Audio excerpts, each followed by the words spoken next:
বিসমিল্লাহির রহমানির রহিম। প্রিয় সহকর্মীবৃন্দ, আজ 2রা মার্চ 2026, সবাইকে পবিত্র মাহে রমজানের শুভেচ্ছা। আমরা আজ দেখব সরকারি অফিসে পত্র কত প্রকার, সরকারি পত্র ও বেসরকারি পত্র। আমাদের আজকে আলোচনার বিষয় হচ্ছে সরকারি পত্র। আমরা স্ক্রিনে দেখতে পাচ্ছি সরকারি পত্র 12 প্রকার। এর মধ্যে একটিকে সরকারি পত্র অথবা অফিসিয়াল লেটার বলা হয়, আরেকটি হচ্ছে অফিস স্মারক, অফিসিয়াল মেমোরেন্ডাম, অফিস আদেশ, অফিস অর্ডার, পরিপত্র, সার্কুলার, আধা সরকারি পত্র, ডেমি অফিসিয়াল লেটার, অনানুষ্ঠানিক নোট, আনঅফিসিয়াল নোট, অনুলিপি প্রেরণ সংক্রান্ত বা পৃষ্ঠাঙ্কন, কপি সার্কুলেট, এন্ডোর্সমেন্ট, প্রজ্ঞাপন, নোটিফিকেশন, সিদ্ধান্ত প্রস্তাব, রেজুলেশন, প্রেস ইশতেহার, প্রেস নোট,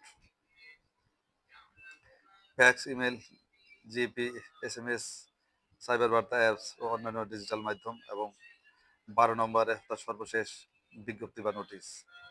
প্রিয় সহকর্মীবৃন্দ, আমাদের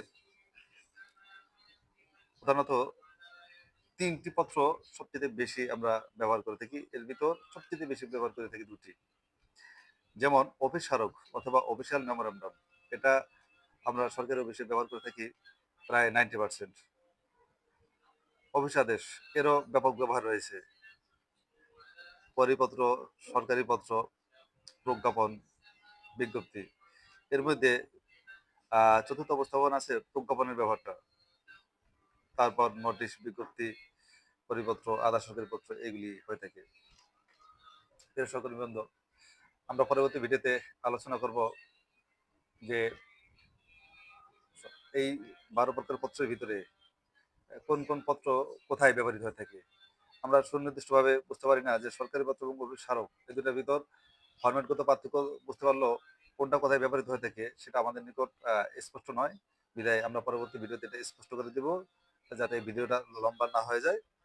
আর আরেকটা বিষয় হচ্ছে এই পরিপত্র, ইংরেজি সার্কুলার, তারপর বিজ্ঞপ্তি, নোটিশ, তারপর প্রজ্ঞাপন, নোটিফিকেশন, হ্যাঁ, এগুলো আমাদের কাছে একই মনে হতে পারে।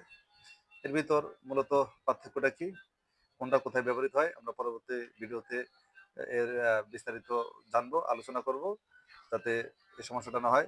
তবে সবচেয়ে গুরুত্বপূর্ণ হচ্ছে সরকারি পত্রটা সরকার যে আদেশ নির্দেশনা দিয়ে থাকে এবং এটা আমরা অধস্তন অফিস যেভাবে বাস্তবায়ন করে থাকি, এগুলি সরকারি পত্র।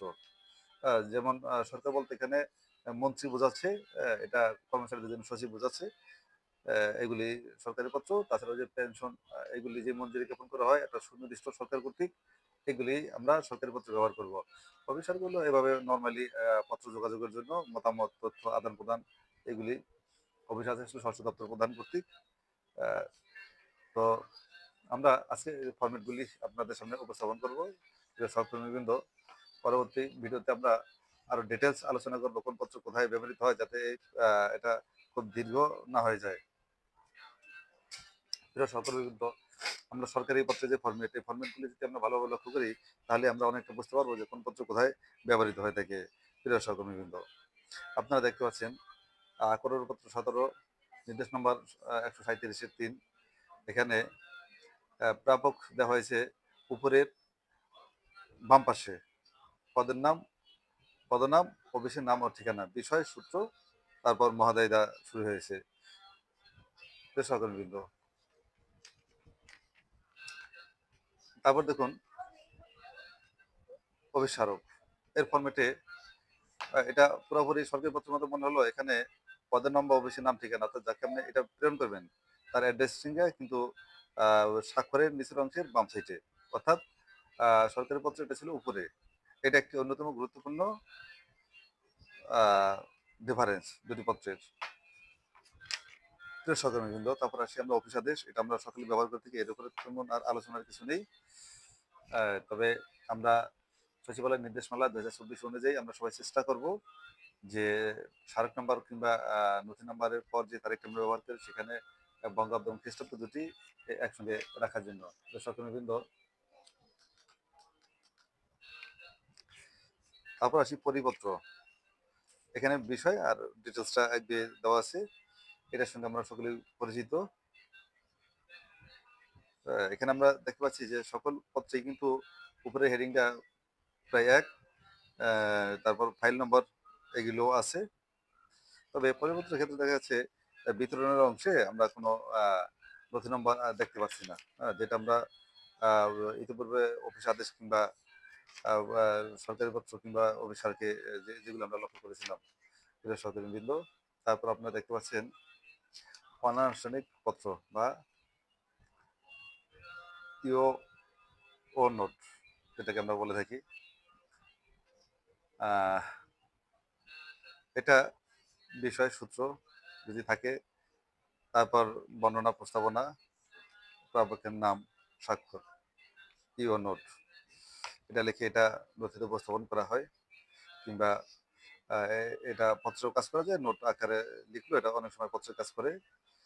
আহ, এটাকে আমরা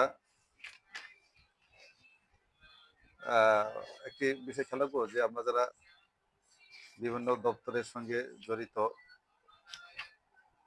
এই ফর্মগুলি আমরা, তারপর পৃষ্ঠাঙ্কন দেখতে পাচ্ছেন যে আগের যেই অর্ডারটা আমাদের হাতে আসে, আমরা উপর থেকে ঊর্ধ্বতন অফিস থেকে আমরা অধস্তন অফিসে কিংবা নিজস্ব দাপ্তরিকভাবে এটা যখন সবাইকে অবগত করার জন্য ই করি, তখন অপোজিটে সূত্র আর আদেশ নম্বরটা লিখে দিয়ে দিই। এই যে দেখা যাচ্ছে। তারপর প্রজ্ঞাপন, এটা সাধারণত মন্ত্রণালয় থেকে গেজেট ভিত্তিক হয়ে থাকে। পরবর্তীতে ভিডিওতে আমরা এগুলি ডিটেলস আলোচনা করব। তারপর ফ্যাক্স বার্তা, এগুলি এখন আর আমাদের প্রয়োজন না, এগুলি বাদ, এগুলোর উপরে আলোচনা করব না। তারপর বিজ্ঞপ্তি দেখতে পাচ্ছেন, বিজ্ঞপ্তির ফরম্যাট।